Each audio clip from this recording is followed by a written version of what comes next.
My daughter told me her wedding was at 6 o'clock, right on South Beach. I arrived with a $600,000 gift in my pocket, only to find a ballroom gleaming and empty, set for ghosts. By the time dawn broke over Miami, I knew exactly what I had to do, and she never imagined who would be the one to switch off the lights on her empire. Before I go any further, I'd be grateful if you'd subscribe and tell me where you're listening from. Every story I share carries a little piece of my life, and knowing you're here, walking through it with me, means more than I can say. They call me Victor Alvarez, though in the old neighborhood I was always Don Victor, half respect, half a joke about how stubborn I could be. I'm 69 now, and most mornings start the same. I ease out of bed, testing the knee I ruined hauling tile up 3 flights of stairs in Little Havana. Then I put water on for cafe. I count 5 slow breaths while the mocha pot sputters. Elena used to say patience makes coffee sweeter, and she was right about most things. I built a life brick by brick, day by day, while Miami changed its skin 100 times over. I arrived with a single suitcase and hands already calloused, took the shifts nobody else wanted, and saved dollars in a jar Elena labeled someday. The first property was a shabby duplex near Flagler. The roof leaked like a sad song, but it was ours. I patched that roof under August sun until the tar left stains that never quite washed away. Even when bankers later shook my hand, those stains stayed, my quiet reminder never to confuse polish with worth. We raised Camila between paint buckets and permits. She learned the scent of fresh drywall before she could spell her own name. She had a laugh that could make even the concrete seem warm. When she was 8, she sat on the stoop eating mango and asked me why doors were all different sizes. Because people are, I told her. Good builders measure twice, cut once. When she left for college, marketing, then hospitality, she came back with sharp suits and sharper ideas. She founded an event company, then a boutique hotel group that dressed old buildings in new light. I was proud, even when she rolled her eyes at my pencil ledger and yellowed receipts. My days now are simple. I walk the block before the sun gets too high, nod at fishermen who know the tides better than the weather, and stop at Domingo's stand for pastelitos. I still carry a handkerchief like my father did. My granddaughter once asked if it was a vintage napkin. I double knot my shoes. I count rent checks by touch. Most afternoons I sit in my office above the warehouse where my foreman stores scaffolding we no longer need. A desk, a fan, and a photo of Elena smiling under a straw hat keep me company. Peaceful, mostly. No emergencies. Roofs stay tight. Tenants pay on time.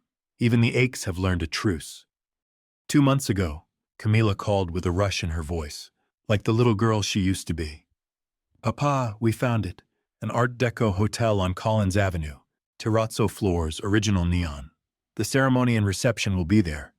6 o'clock, golden hour. I want you to walk in with white orchids. White orchids. I laughed and said I'd bring whatever flowers she wanted. She sent a sleek invitation. Saturday, 6 p.m., the Maribel, South Beach. My hands trembled as I read it. Elena, I whispered to the photo, our girl is marrying by the ocean. I spent 3 weeks preparing my gift.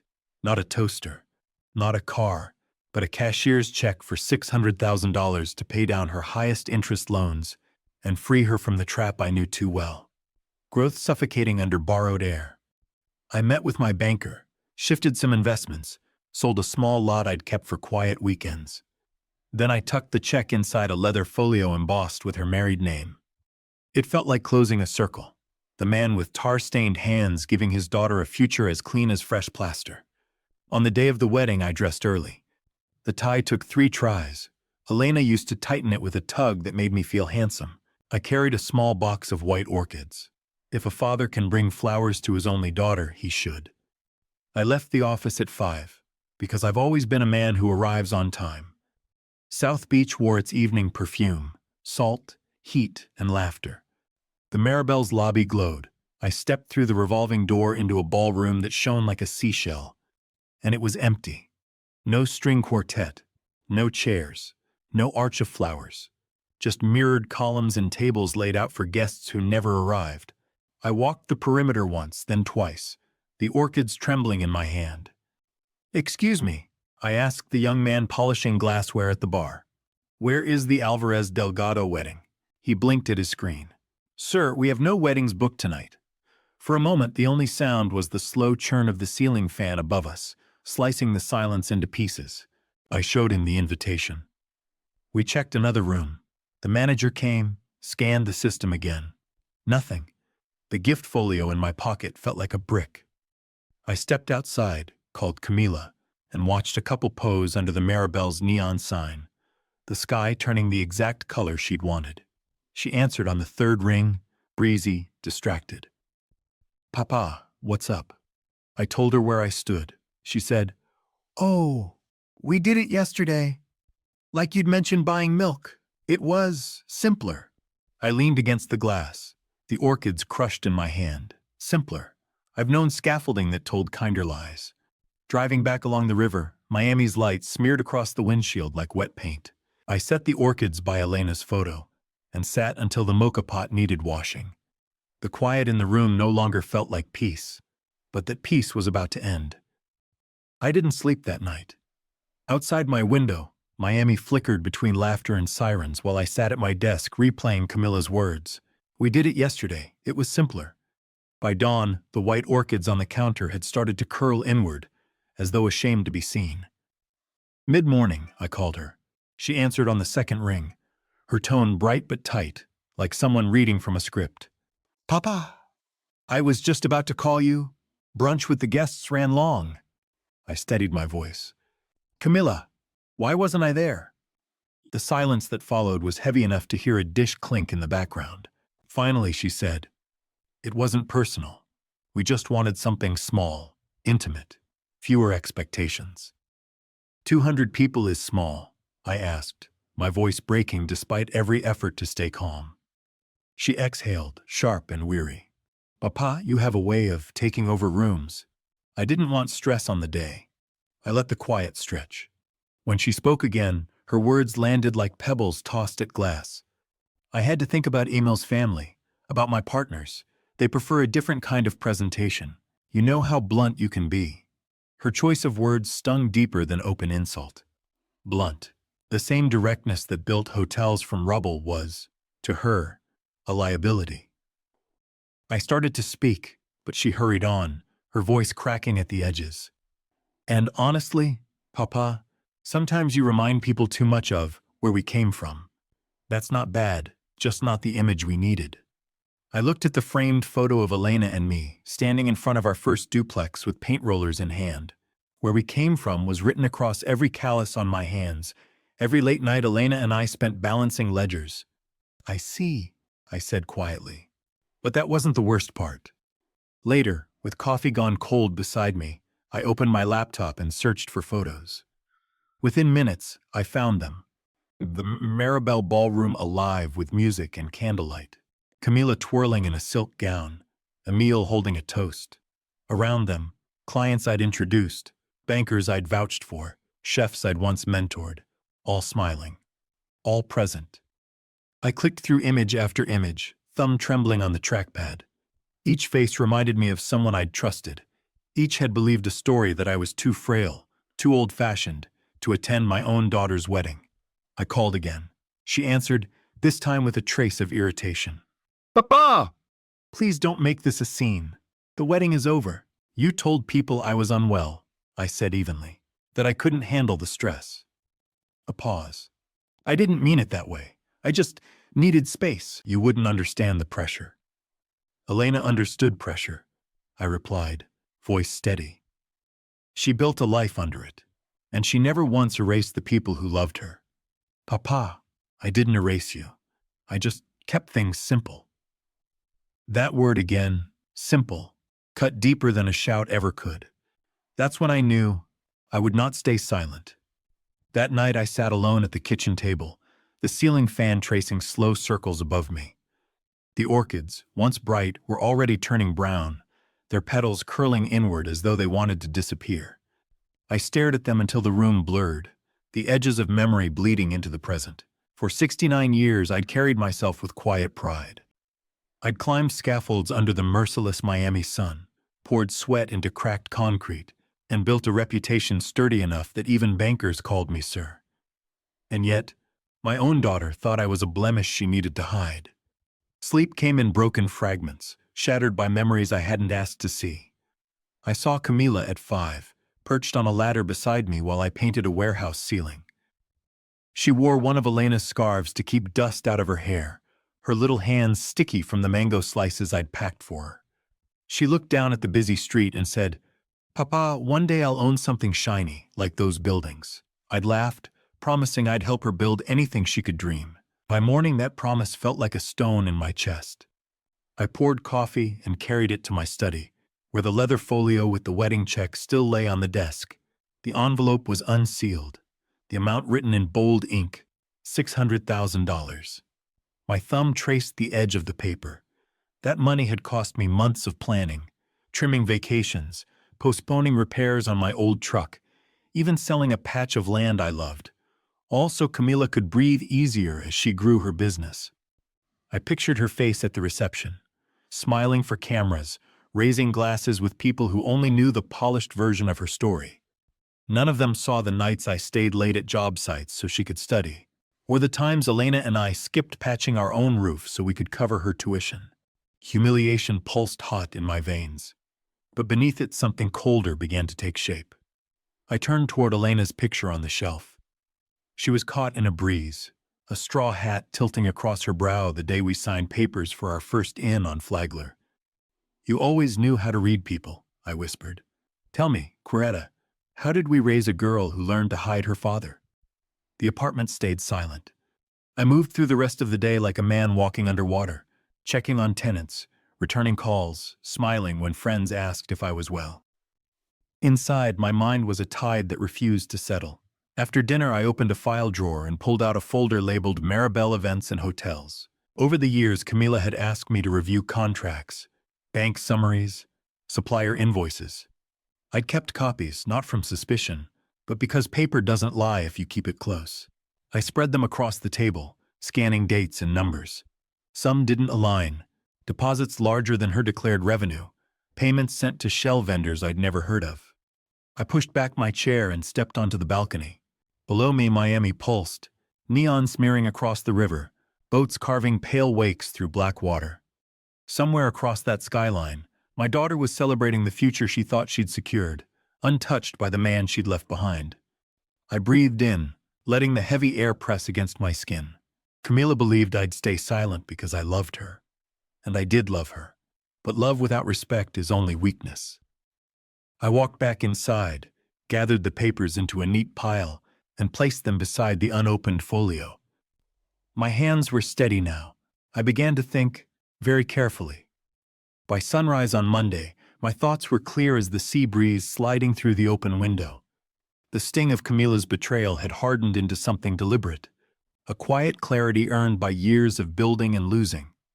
I brewed strong coffee, placed the $600,000 check folio beside the stack of her ledgers, and studied them both.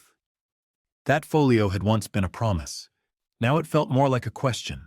Should I still gift a fortune to someone who thought her father unfit to stand in a wedding photo? I knew where to start: information. I called Luis Moreno, my oldest accountant, a man who had balanced my ledgers since the first duplex. I asked him to come by under the pretext of reviewing tax assessments. When he arrived, I spread Camila's records across the mahogany desk. Luis tilted his glasses, scanning the pages line by line. His frown deepened. "Victor, these transfers aren't clean," he murmured. "She's routing hospitality payments through Belize shells and moving money between accounts with no invoices." A slow pulse beat in my ears, the same instinct that once warned me which contractors would cut corners. "How serious?" I asked. Luis leaned back, fingers laced. "If an auditor looks, they'll see tax evasion. Maybe worse. This is a house of cards." I thanked him, made him promise discretion, and walked him out. Back in the study, I looked at the folio again. Camila hadn't only hidden a wedding. She'd gambled with trust, with laws, with the very foundation I'd laid brick by brick. Little did she know, she had given me every tool I needed. That afternoon, I met Rosa Delgado, the banker managing Camila's expansion loans. Over cortados in a quiet cafe, I explained I wanted to revoke my personal guarantee on her credit line. Rosa hesitated. Victor, that line is the backbone of her group. Are you certain? I sipped my coffee, letting silence speak. She read my answer in my eyes. We'll notify her by Wednesday, she said gently. Next came Inspector Javier Ortiz, an old contact from City Hall now working federal finance. We'd shared enough charity lunches for him to know I valued discretion. I laid a tidy packet of contracts, transfers, and invoices on his desk, asking for a hypothetical opinion. He studied the sheets, tapping his pen. If these were real, he said, we'd open a file immediately. Textbook offshore skimming. I smiled without warmth. Good to know. The final step required composure, confronting my daughter. I phoned her Tuesday morning, voice calm. Mi niña, let's have dinner. Just you, me, and Emil. Bella Vista, 7:30. The same restaurant where she'd once celebrated graduating high school with lobster pasta. That evening I dressed carefully. Dark jacket, crisp pocket square, polished shoes. I slid the folio into my inside pocket, not as a gift, but as proof of what she'd thrown away. At Bella Vista, Camila arrived fashionably late, Emil close behind. She looked radiant but nervous, a tremor hiding behind her practiced smile. I poured wine and let her chatter about honeymoon plans, about a spa concept she wanted to launch, anything except the unspoken weight between us. When Emil excused himself to take a call, I drew the folio and laid it between us. You recognize this? I asked. She reached for it, relief softening her shoulders, until she opened it and saw not a check, but photocopies of her own transfers and shell company receipts. Her breath caught. Where did you get these? I built an empire, Hija, I said quietly. Did you think I wouldn't notice a crooked ledger? She opened her mouth, but I raised a hand. No explanations tonight. This isn't about defending yourself. It's about understanding the price of erasing me. Her gaze fell to the empty space where the check had once rested. I intended to give you $600,000 as a wedding gift, I said, letting each word fall slow and heavy. But you already showed me what you value. The stage was set. All I had to do was wait. Wednesday morning I woke before the alarm, calm and clear. Miami was still dark, a faint bruise before dawn. I dressed in a light linen jacket and slipped the folio of Camila's financial prints into my briefcase. My hands no longer trembled. By 9, I was seated in Rosa Delgado's office at the bank. We reviewed the revocation papers line by line, initials filling their neat boxes, signatures bold against the cream stock. When I handed back the final page, Rosa gave a subtle nod. By noon, the credit line will be frozen, she said quietly. She'll get the notice at once. Thank you, Rosa, I replied. This is business, nothing personal. I walked down Biscayne Boulevard, sunlight beginning to gather on the asphalt. My next stop was the federal building. Inspector Ortiz met me in a private room, blinds drawn. I placed the packet of transfers and shell company receipts on the table. Are you certain you want to proceed? He asked. I'm certain, I said. Families can survive mistakes. They don't survive contempt. He signed the intake forms and shook my hand. We'll open the file today. Expect auditors at her hotels before the weekend. That afternoon, back in my office, I watched the river shimmer through the windows.